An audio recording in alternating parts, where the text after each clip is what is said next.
Persuasion by Jane Austen. Chapter 19. While Admiral Croft was taking this walk with Anne, and expressing his wish of getting Captain Wentworth to Bath, Captain Wentworth was already on his way thither. Before Mrs. Croft had written, he was arrived, and the very next time Anne walked out, she saw him. Mr. Elliot was attending his two cousins and Mrs. Clay. They were in Milsom Street. It began to rain, not much, but enough to make shelter desirable for women, and quite enough to make it very desirable for Miss Elliot to have the advantage of being conveyed home in Lady Dalrymple's carriage, which was seen waiting at a little distance. She, Anne, and Mrs. Clay, therefore, turned into Molland's, while Mr. Elliot stepped to Lady Dalrymple, to request her assistance. He soon joined him again, successful, of course. Lady Dalrymple would be most happy to take them home, and would call for them in a few minutes. Her ladyship's carriage was a barouche, and did not hold more than 4 with any comfort. Miss Carteret was with her mother. Consequently it was not reasonable to expect accommodation for all the 3 Camden Place ladies. There could be no doubt as to Miss Elliot.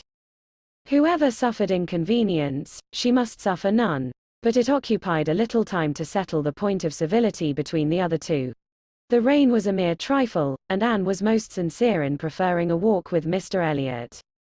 But the rain was also a mere trifle to Mrs. Clay. She would hardly allow it even to drop at all, and her boots were so thick, much thicker than Miss Anne's. And, in short, her civility rendered her quite as anxious to be left to walk with Mr. Elliot as Anne could be, and it was discussed between them with a generosity so polite and so determined, that the others were obliged to settle it for them.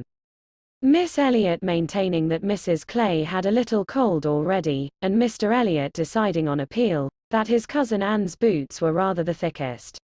It was fixed accordingly, that Mrs. Clay should be of the party in the carriage, and they had just reached this point, when Anne, as she sat near the window, descried, most decidedly and distinctly, Captain Wentworth walking down the street. Her start was perceptible only to herself, but she instantly felt that she was the greatest simpleton in the world, the most unaccountable and absurd. For a few minutes she saw nothing before her. It was all confusion. She was lost, and when she had scolded back her senses, she found the others still waiting for the carriage, and Mr. Elliot, always obliging, just setting off for Union Street on a commission of Mrs. Clay's.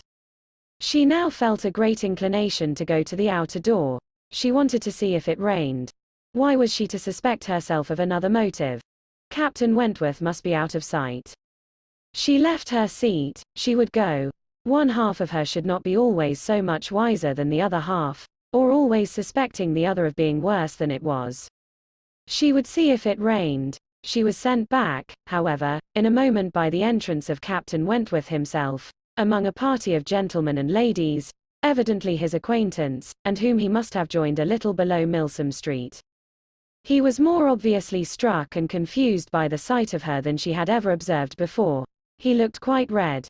For the first time, since their renewed acquaintance, she felt that she was betraying the least sensibility of the 2. She had the advantage of him in the preparation of the last few moments. All the overpowering, blinding, bewildering, first effects of strong surprise were over with her. Still, however, she had enough to feel. It was agitation, pain, pleasure, a something between delight and misery. He spoke to her, and then turned away. The character of his manner was embarrassment.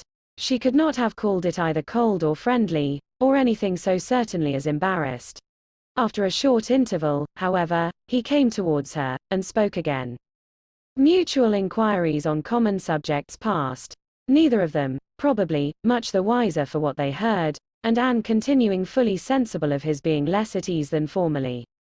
They had, by dint of being so very much together, got to speak to each other with a considerable portion of apparent indifference and calmness, but he could not do it now. Time had changed him, or Louisa had changed him. There was consciousness of some sort or other. He looked very well, not as if he had been suffering in health or spirits, and he talked of Uppercross, of the Musgroves, nay, even of Louisa, and had even a momentary look of his own arch significance as he named her. But yet it was Captain Wentworth not comfortable, not easy, not able to feign that he was. It did not surprise, but it grieved Anne to observe that Elizabeth would not know him. She saw that he saw Elizabeth, that Elizabeth saw him, that there was complete internal recognition on each side. She was convinced that he was ready to be acknowledged as an acquaintance, expecting it, and she had the pain of seeing her sister turn away with unalterable coldness. Lady Dalrymple's carriage, for which Miss Elliot was growing very impatient, now drew up. The servant came in to announce it. It was beginning to rain again, and altogether there was a delay, and a bustle, and a talking, which must make all the little crowd in the shop understand that Lady Dalrymple was calling to convey Miss Elliot. At last Miss Elliot and her friend, unattended but by the servant, for there was no cousin returned, were walking off, and Captain Wentworth, watching him, turned again to Anne, and by manner, rather than words, was offering his services to her. "I am much obliged to you," was her answer, "but I am not going with them. The carriage would not accommodate so many. I prefer walking. But it rains." "Oh, very little, nothing that I regard."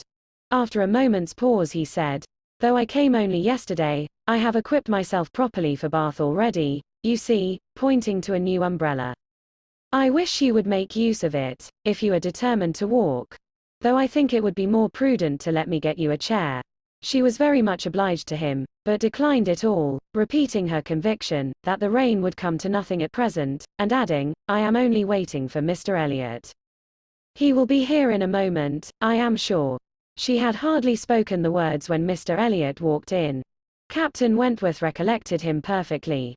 There was no difference between him and the man who had stood on the steps at Lyme, admiring Anne as she passed, except in the air and look and manner of the privileged relation and friend. He came in with eagerness, appeared to see and think only of her, apologized for his stay, was grieved to have kept her waiting, and anxious to get her away without further loss of time and before the rain increased. And in another moment they walked off together, her arm under his, a gentle and embarrassed glance, and a "good morning to you," being all that she had time for, as she passed away. As soon as they were out of sight, the ladies of Captain Wentworth's party began talking of them. "Mr. Elliot does not dislike his cousin, I fancy." "Oh, no, that is clear enough. One can guess what will happen there. He is always with them. Half lives in the family, I believe. What a very good-looking man." "Yes, and Miss Atkinson, who dined with him once at the Wallaces, says he is the most agreeable man she ever was in company with. She is pretty, I think." "Anne Elliot. Very pretty, when one comes to look at her. It is not the fashion to say so, but I confess I admire her more than her sister." "Oh, so do I. And so do I, no comparison. But the men are all wild after Miss Elliot. Anne is too delicate for them." Anne would have been particularly obliged to her cousin, if he would have walked by her side all the way to Camden Place, without saying a word. She had never found it so difficult to listen to him, though nothing could exceed his solicitude and care, and though his subjects were principally such as were wont to be always interesting, praise, warm, just, and discriminating, of Lady Russell, and insinuations highly rational against Mrs. Clay. But just now she could think only of Captain Wentworth. She could not understand his present feelings, whether he were really suffering much from disappointment or not. And till that point were settled, she could not be quite herself. She hoped to be wise and reasonable in time. But alas, alas, she must confess to herself that she was not wise yet. Another circumstance very essential for her to know, was how long he meant to be in Bath. He had not mentioned it, or she could not recollect it. He might be only passing through.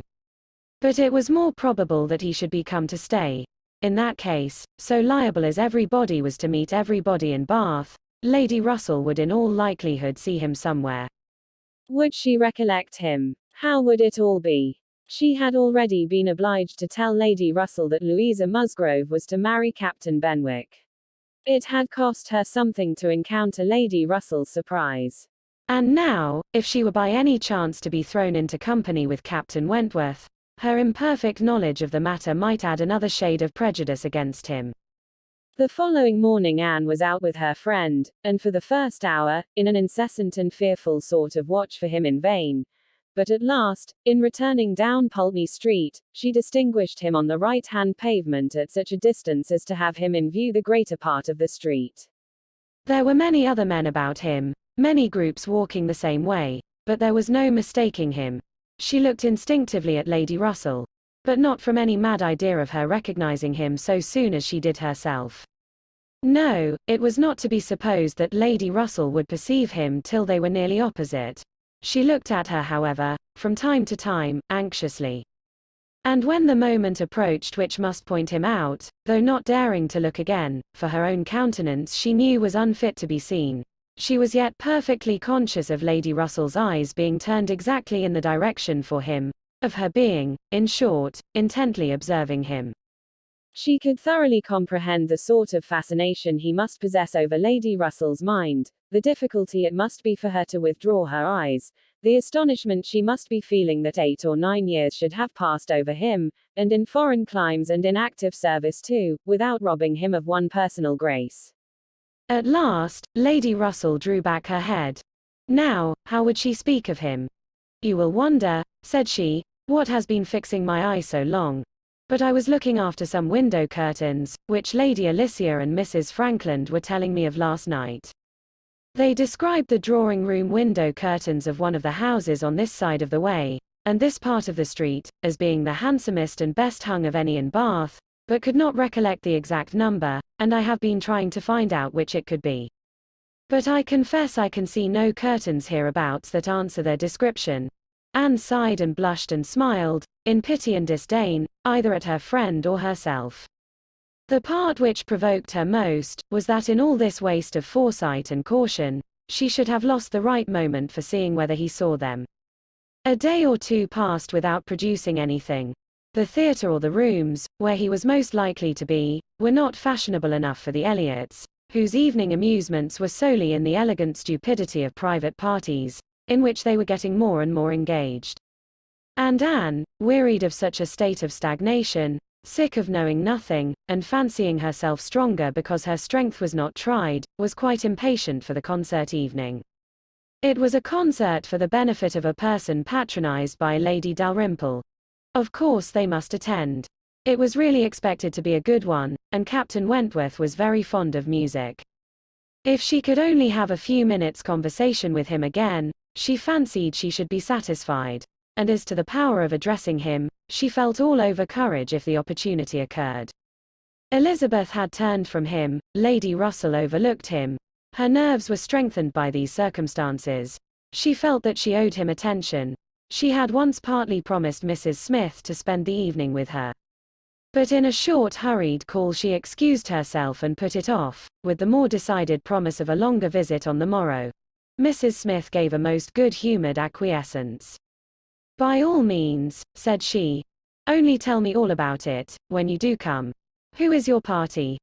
Anne named them all. Mrs. Smith made no reply. But when she was leaving her said, and with an expression half serious, half arch, "Well, I heartily wish your concert may answer. And do not fail me tomorrow if you can come. For I begin to have a foreboding that I may not have many more visits from you." Anne was startled and confused, but after standing in a moment's suspense, was obliged, and not sorry to be obliged, to hurry away.